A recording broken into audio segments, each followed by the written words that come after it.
Ce matin, je me suis trouvé dans un état de grand découragement, spécialement parce que j'étais privé de la présence de Jésus, mon plus grand bien. Il s'est montré et m'a dit, le découragement est une humeur toxique qui infecte les plus belles fleurs et leurs fruits les plus plaisants. Cette humeur toxique pénètre dans les racines de l'arbre, l'imprégnant complètement, le faisant se dessécher et devenir répugnant. Si quelqu'un ne le guérit pas en l'arrosant de l'humeur contraire, l'arbre s'écroule. Il en est ainsi pour l'âme qui s'imbibe de l'humeur toxique du découragement. Après ces propos de Jésus, je me sentais encore découragé, toute repliée sur moi-même, et je me suis vue si méchante que je n'ai pas osé me précipiter vers lui.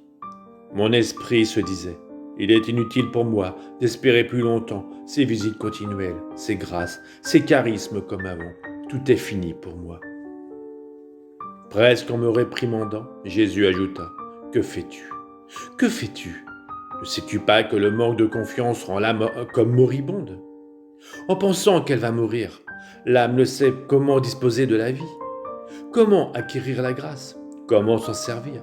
Comment se rendre plus belle ou comment agir pour se guérir de son affaissement ?